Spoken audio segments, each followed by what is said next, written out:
अस्सलाम वालेकुम, मैं हूं दिल इम्तियाज़ और आप देख रहे हैं तख्ती ऑनलाइन। अगर आप देखना चाहते हैं कि आने वाला इंटरनेट कैसा होगा तो फेसबुक ने रिसेंटली अपना प्लेटफॉर्म मेटावर्स लॉन्च किया है। इसे जानने की ज़रूरत है। जो जो आप इसकी तफसील देखेंगे तो आपको पता चल जाएगा कि हमारी दुनिया कैसे बदलने जा रही है और डिजिटल दुनिया का गलबा होने वाला है। मैं आपको यहाँ पर मेटावर्स के बारे में और उसके मुख्तलिफ सेक्शंस के बारे में बताने जा रहा हूँ। मैं आपको ये भी बताने जा रहा हूँ कि किस तरीके से दुनिया में नई किस्म का इंटरनेट आ रहा है जो कि काफ़ी चीज़ों को बदल देगा। लेकिन मेटावर्स का सबसे पहले आइडिया हमें एक किताब से मिलता है, साइंस फिक्शन की किताब से। 1992 में एक राइटर जिनका नाम है नील स्टीफेंसन, उन्होंने एक किताब लिखी स्नो क्रैश, जिसमें उन्होंने बताया कि आप एक ऐसी 3D दुनिया में जा सकते हैं जिसमें आप कोई भी शक्ल ले सकते हैं। इसे उन्होंने एवातार का नाम दिया। तो आप कोई भी शक्ल, कोई भी कॉस्ट्यूम, कोई भी एवातार ले सकते हैं और आप उस 3D दुनिया में जा सकते हैं और जाकर वहां पर वो काम कर सकते हैं जो कि आप रियलिटी में नहीं कर सकते।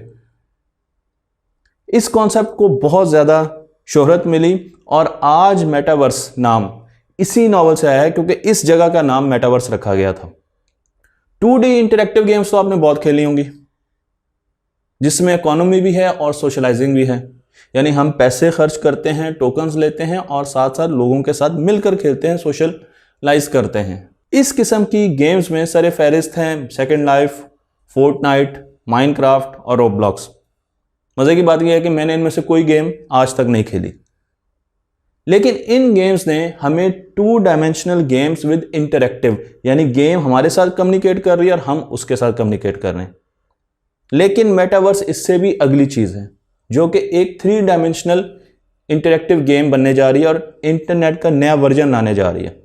तो मैं आपको यहाँ पर मेटा प्लेटफॉर्म की कुछ कैरेक्टरिस्टिक्स बताऊंगा। तो सबसे पहले आपने ये जानना है कि सोशलाइजिंग के लिए सोशल नेटवर्क्स बनाए गए, यानी कि फेसबुक लोगों को एक दूसरे के साथ कनेक्ट करने के लिए। लेकिन उसके साथ साथ इंटरनेट सिर्फ लोगों को आपस में नहीं कनेक्ट कर रहा, इंटरनेट चीज़ों को भी आपस में कनेक्ट कर रहा है, जिसे इंटरनेट ऑफ थिंग्स कहते हैं। यानी मेरा ओवन मेरे फ्रिज के साथ कनेक्टेड है, मेरा रिमोट कंट्रोल या मेरा मोबाइल मेरे एसी के साथ कनेक्टेड है और मेरे घर में जितनी भी इलेक्ट्रॉनिक्स की चीज़ें हैं वो आपस में कनेक्टेड हैं। इसे इंटरनेट ऑफ थिंग्स कहा जाता है। मेटावर्स में ये दोनों टेक्नोलॉजीज आ रही हैं। वहाँ पर आप लोगों के साथ भी सोशलाइज कर सकते हैं और आप चीज़ों के साथ भी कम्युनिकेट कर सकते हैं। लेकिन उसके साथ साथ एक तीसरी चीज़ भी नई मेटावर्स में आ रही है, जो कि हैं डिजिटल ह्यूमन बीइंग्स, यानी ऐसे चैटबॉट्स जो कि इंसानों की शक्ल रखते होंगे और आर्टिफिशियली इंटेलिजेंट होंगे। वो रियल इंसान नहीं होंगे, लेकिन वो ऐसे इंसान होंगे जो कि उस गेम में बने होंगे और आहिस्ता आहिस्ता लर्निंग करते करते काफ़ी इंटेलिजेंट हो चुके होंगे, जिस पर मैं पूरी वीडियो बनाने जा रहा हूँ और मैं आपको बताऊंगा कि इनको कैसे डेवलप किया जा रहा है। मेटावर्स को समझने के लिए कुछ कॉन्सेप्ट को समझना बहुत ज़्यादा ज़रूरी है, जिसमें सबसे पहले कॉन्सेप्ट हमारे पास वर्चुअल वर्ल्ड का आता है। वर्चुअल वर्ल्ड का मतलब ये है कि हम एक 3 डायमेंशनल सिमुलेशन में हैं। हमने ऐनक पहनी हुई है, डिजिटल ऐनक, जिस तरीके से आप यहाँ पर देख सकते हैं वर्चुअल रियलिटी की ऐनकें होती हैं, और उसके साथ हमने मुख्तलिफ किस्म के सेंसर्स पकड़े हुए हैं और हम उस मूवी के अंदर या उस इंटरेक्टिव सिमुलेशन के अंदर फील कर रहे हैं कि हम उसके अंदर हैं। तो 3 डायमेंशनल फीलिंग आ रही है रियलिटी की, लेकिन वो एक सिमुलेशन है, जिस तरीके से हमने मूवी देखी थी मैट्रिक्स। तो इसे वर्चुअल वर्ल्ड कहा जाता है, जो कि मेटावर्स का एक बुनियादी हिस्सा होगा। इसी तरीके से ऑगमेंटेड रियलिटी भी मेटावर्स का एक हिस्सा है। ऑगमेंटेड रियलिटी का मतलब यह है कि आपने एक कंप्यूटर जनरेटेड तस्वीर के ऊपर अपनी मर्जी से चीज़ें या डेटा को फैला दिया। मसलन मैं आपको इसकी एक एग्जांपल देता हूं समझाने के लिए कि आप ऑनलाइन एक सोफ़ा ख़रीद रहे हैं और देखना चाहते हैं कि ये सोफ़ा मेरे ड्राइंग रूम में कैसा लगेगा। तो ड्राइंग रूम की तस्वीर खींचकर या मोबाइल पर ड्राइंग रूम की तस्वीर लेकर कैमरे में उसको लाइव खोलकर आप उस सोफ़े को उस जगह पर रख कर देख सकते हैं ऑगमेंटेड रियलिटी की मदद से, और आप देख सकते हैं कि ये सोफ़ा आपके ड्राइंग रूम में कैसा लगेगा। तो हम रियल पिक्चर्स लेकर और उसको ऑगमेंट करते हैं, जिसकी एग्जांपल मैं आपको आगे भी दूंगा। इसी तरीके से जो तीसरी चीज़ है, जिसे हम स्पेशल इंटरनेट वेब 3.0 कहेंगे, इसमें हमें रस्तों के बारे में, डिस्टेंसेस के बारे में, पोजीशंस के बारे में पता चलेगा। आज हम गूगल अर्थ को स्क्रीन के बाहर से बैठ के देखते हैं, लेकिन फ्यूचर में गूगल अर्थ हमें उस लोकेशन पर लेकर जाएगा जिसका नक्शा हम देखना चाह रहे हैं, और हम उस लोकेशन में जाकर जब दाईं और बाईं तरफ देखेंगे तो हमें वही जगह नजर आएगी, चाहे आप बादशाही मॉस्क की तरफ जाना चाह रहे हैं या मीनारे पाकिस्तान की तरफ जाना चाह रहे हैं। तो गूगल अर्थ आपको वहां पर उस मौके पर उस जगह पर लेके जाएगा और आपको स्पेशल इंफॉर्मेशन भी देगा। इसे स्पेशल इंटरनेट वेब 3.0 कहते हैं, जिसका ये एक फीचर है और मेटावर्स का ये भी एक हिस्सा है।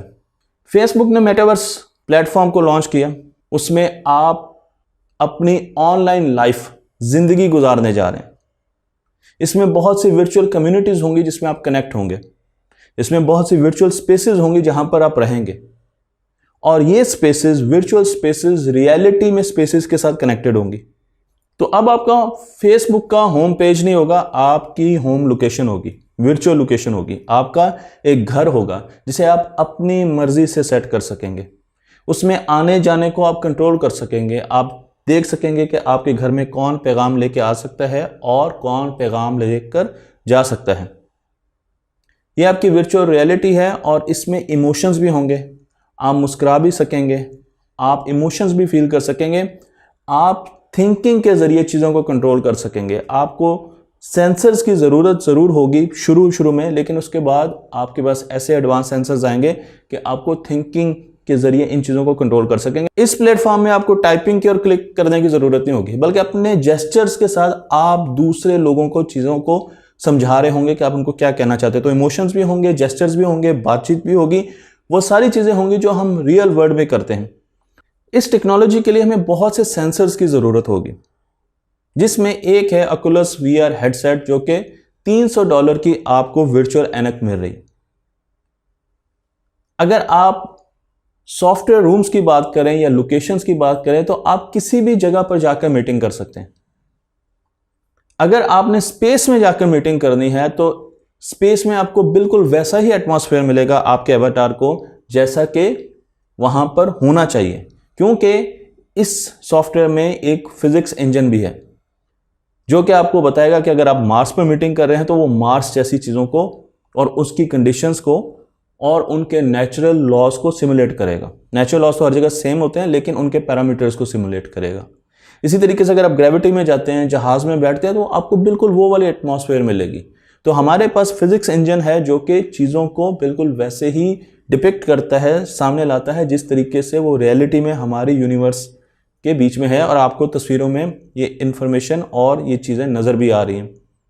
अगर आप एक हाइपरलिंक पर क्लिक करते हैं तो अब की फेसबुक में आप एक सफ़े से दूसरे सफ़े पर जाते हैं, लेकिन फ्यूचर में मेटावर्स में जब आप एक क्लिक करेंगे तो एक्चुअली क्लिक तो आप करेंगे नहीं, लेकिन आप टेलीपोर्ट होंगे। इसका मतलब यह है कि आप एक लोकेशन से दूसरी लोकेशन में ऐसे पहुंचेंगे। इस चीज़ को हम टेलीपोर्टेशन कहते हैं। तो हाइपरलिंक को हम रिप्लेस करने जा रहे हैं टेलीपोर्टेशन के साथ, और आप मुख्तलिफ स्पेसेस में घूम सकते हैं, लेकिन उसके लिए आपको प्रॉपर राइट्स की ज़रूरत है। लर्निंग में बहुत ज़्यादा एडवांसमेंट आने लगी है। इसकी एप्लीकेशन में लर्निंग है, लर्निंग में एजुकेशन में बहुत ज़्यादा एडवांसमेंट आएगी, आपको चीज़ें नज़र आएंगी। आप स्कूल की लोकेशंस पर जा सकते हैं, आप वर्चुअली पढ़ सकेंगे। वीडियो गेम्स में बहुत ज़्यादा एडवांसमेंट आएंगी, हॉस्पिटल, हर जगह पर आपको बहुत ज़्यादा एडवांसमेंट मिलेंगे, क्योंकि इस पूरी स्पेस में हर चीज़ मौजूद होगी। तो अगर आपने किसी डॉक्टर को मिलना है तो आपने हॉस्पिटल में जाना है, वहाँ पर उनका फिजिकल एवतार, वर्चुअल एवतार मौजूद होगा, जिसके साथ आप अपने प्रॉब्लम्स को डिस्कस कर सकते हैं और आप प्रिस्क्रिप्शन ले सकते हैं। तो फ्यूचर में ऐसा ही होने जा रहा है। बहुत सी कंपनियां ऐसी हैं जो कि मेटावर्स जैसे प्लेटफॉर्म डिज़ाइन कर रही हैं। इसमें माइक्रोसॉफ्ट भी है और इसमें एनवीडिया भी है। एनवीडिया की मेटावर्स प्लेटफॉर्म को ओमनीवर्स कहा जाता है, और इन इंटरफेसेस को आपस में कनेक्ट किया जा रहा है। तो एनवीडिया जो प्लेटफॉर्म बना रहा है अगले फ्यूचर के इंटरनेट के लिए, जिसे ओमनीवर्स कहा जाता है, उसमें हम रियल वर्ल्ड सिमुलेशंस बना रहे हैं। मसलन एक कार ने 120 की स्पीड पर मोड़ काटना है, तो आप जब एनवीडिया के इंजन में ये सिमुलेशन बनाएंगे तो आपको फील होगा कि बिल्कुल वैसे ही वो कार आहिस्ता आहिस्ता स्लिप कर रही है, स्लाइड कर रही है, उसमें वैसी ही आवाज़ें आ रही हैं, क्योंकि उसके पीछे भी फिजिकल लॉज एप्लीकेबल हैं। तो अब जितनी भी चीज़ें हम बना रहे हैं वो इस तरीके से बनाई जाती हैं जिस तरीके से हमारी दुनिया में चीज़ें बनाई जा रही हैं, क्योंकि इन तमाम सॉफ्टवेयर्स में फिज़िक्स के इंजन्स मौजूद हैं। तो हर जगह पर हमें ये चीज़ें नज़र आ रही हैं और इसकी वजह से हमने 4 कैटेगरी में इन प्लेटफॉर्म्स को 4 कैटेगरी में डिवाइड किया है। पहला प्लेटफॉर्म है मिरर इमेजेस, जो कि मिरर इमेजेस बनाता है। मसलन गूगल अर्थ उसकी बहुत अच्छी एग्जांपल है कि आपको हर चीज़ बिल्कुल वैसे ही नज़र आएगी जैसे कि उस शहर में बनी हुई है। आप जब उस जगह पहुंचेंगे तो आपको लगेगा कि मेरे राइट साइड पर आईफल टावर है और हर तरफ बिल्डिंग्स ही बिल्डिंग्स हैं और मैं फ्रांस में ही खड़ा हूँ। अगर आप बादशाही मस्जिद के पास होंगे तो आपको लगेगा कि आप बादशाही मस्जिद में हैं, क्योंकि हर चीज़ वैसे मिरर इमेज की जाएगी। तो ये एक प्लेटफॉर्म होता है जो कि बहुत से सॉफ्टवेयर एप्लीकेशंस यूज़ कर रहे हैं और इसके ऊपर डाटा क्लियर होती है, जिसमें आपको रेस्टोरेंट्स नज़र आएंगे, जिसमें आपको कैफेटेरियाज नज़र आएंगे, आपको मुख्तलिफ साइंस नज़र आएंगे।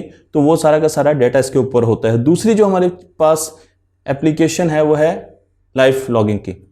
आप मुख्तलिफ सेंसर्स के साथ अपनी लाइफ को लॉग करेंगे। मसलन मैं हुंजा गया तो मैं हुंजा के ट्रिप की एक पूरी स्किन बनाऊंगा, पर्सोना बनाऊंगा। मैं कहाँ कहाँ गया, वहाँ पर मेरे क्या क्या इमोशंस थे, मुझे क्या क्या फीलिंग्स आई, वो सारी चीज़ें मैं एक सिमुलेशन के तौर पे बनाकर रख लूँगा। और अगर कोई उसको एक्सप्लोर करना चाहेगा तो वो जाकर उन इमोशंस को फ्यूचर में, अभी नहीं लेकिन फ्यूचर में, उन इमोशंस को भी एक्सप्लोर कर सकता है और उस पूरे ट्रिप को भी एक्सप्लोर कर सकता है कि वहाँ पर क्या क्या हुआ। तो उसको ऐसे लगेगा जैसे वो उस ट्रिप के थ्रू गुजरा है। तो लाइफ लॉगिंग जो है वो बहुत बड़ी चीज़ होगी। ब्लॉगिंग और वी लॉगिंग के बाद अब इन प्लेटफॉर्म्स में आपको लाइफ लॉगिंग नज़र आएगी, जो कि ऑगमेंटेड टेक्नोलॉजीज़ का इस्तेमाल कर रही होगी। और फिर हमारे पास वर्चुअल वर्ल्ड्स होंगे जिसमें 3D एवतार्स होंगे। और 3D एवतार्स कैसे बनाए जा रहे हैं इस पर मैं आने वाली वीडियो बनाऊंगा, क्योंकि ये एक बहुत बड़ी रिसर्च है और बहुत बड़ी टेक्नोलॉजिकल डेवलपमेंट है कि किस तरीके से हम ऐसे एवतार्स बनाएंगे जो कि उस प्लेटफॉर्म में पैदा होंगे, उसमें बढ़ेंगे और उसी में आहिस्ता आहिस्ता इंटेलिजेंस गेन करेंगे। और ये एवतार प्रोग्राम्ड नहीं होंगे, ये इंटरेक्टिवली आपसे बात कर रहे होंगे और आपसे भी लर्निंग कर रहे होंगे जिस तरह इंसान लर्निंग करता है, और आहिस्ता आहिस्ता सोशलाइज भी करेंगे। तो इन पर बहुत ज़्यादा रिसर्च हो रही है, जो कि अगली वीडियो इस सीरीज़ की इसके बारे में आपको बताएगी। और फिर इसके साथ साथ इसमें पैसों का लेन देन भी होगा, इकोनॉमी भी आएगी, आपको मुख्तलिफ किस्म की करेंसीज नज़र आएंगी, आपको चीज़ें ख़रीदनी पड़ेंगी, चीज़ें बेचनी पड़ेंगी और सोशल एक्टिविटी तो आप कर ही रहे हैं। और फिर हमारे पास ऑगमेंटेड रियलिटी आएगी, जो कि मैं आपको बता रहा हूँ, यहाँ पर दिखा भी रहा हूँ। आप रियल वर्ल्ड में डेटा को ले आएंगे, तो जिस तरीके से इस मोबाइल पर आपको नज़र आ रहा है कि हर चीज़ के बारे में आपको बता रहा है, तो अब आपका अवतार उस प्लेटफॉर्म पे चल रहा होगा और उसको हर चीज़ यहाँ पर नज़र आ रही होगी। इस पूरी एप्लीकेशन के लिए मार्क जुकरबर्ग ने अपनी वीडियो में बताया है कि उसको 5 से 10 साल चाहिए। तो 10 सालों के बाद तकरीबन ये सारी टेक्नोलॉजीज जो हम डिस्कस कर रहे हैं या जो हम अब आगे डिस्कस करने जा रहे हैं, ये आ चुके होंगे। और फेसबुक का नया प्लेटफॉर्म और बहुत से और ऐसे सोशल प्लेटफॉर्म्स आ चुके होंगे जो आपस में कनेक्टेड होंगे, और आप एक ऑनलाइन डिजिटल लाइफ गुजारने के लिए अपने आप को तैयार रखें। तख्ती ऑनलाइन को लाइक कीजिए, शेयर कीजिए और इस इल्म को दूसरों तक पहुँचा दीजिए।